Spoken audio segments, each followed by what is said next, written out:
Badiba xildhibaanada baarlamaanka ee laga soo doortay gobolka Saaxil ayaa ka hadlay heshiiska dekedda Berbera oo ay sheegeen inuu ahaa mid lagu degdegay oo keeni kara rabshado ka dhaca gobolka Saaxil iyagoo arrimahaasi ka hadlayna waxa ay yiraahdeen sheegay walkiina farax qabile qawaaniintii waa la dhamay dhulkii waa la dhamay dastuurkii waa la dhamay buurihii waa la dhamay waa la bixiyay ilaa daalaa la yiri waa la bixinaya horta waxa la idin sheegayaa meel hoo doonaysa aad wax ka badalo waa keenun iyagu waa lacag meel aan dhalkii way samayn doonaan berito taa laakiin sidoo ma dowrtaa in loo baahan yahay dadka inay iyaga horta dejiyaan dadku maxay ku degayaan wax cad horkeen oo u sheeg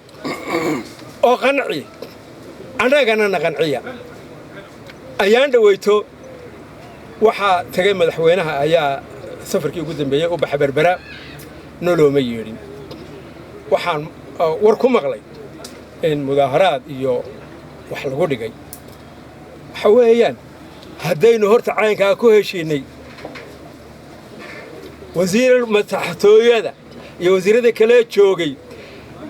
qaadateen aad tidhaahdeen waa yahay xaggee ku ilowdeen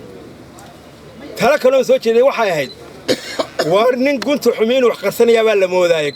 maxaa idiin diiday in wafdi barlamanteeriyan iyo golaha deegaanka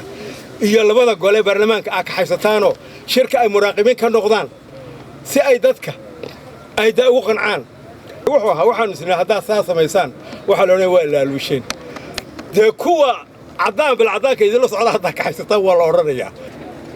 qawaaniintii oo macaanka si noqotay waxaan madaxweyne wareegtada si taasoo xeeb ma jirto awoodaha dalka waxa kala xadidaa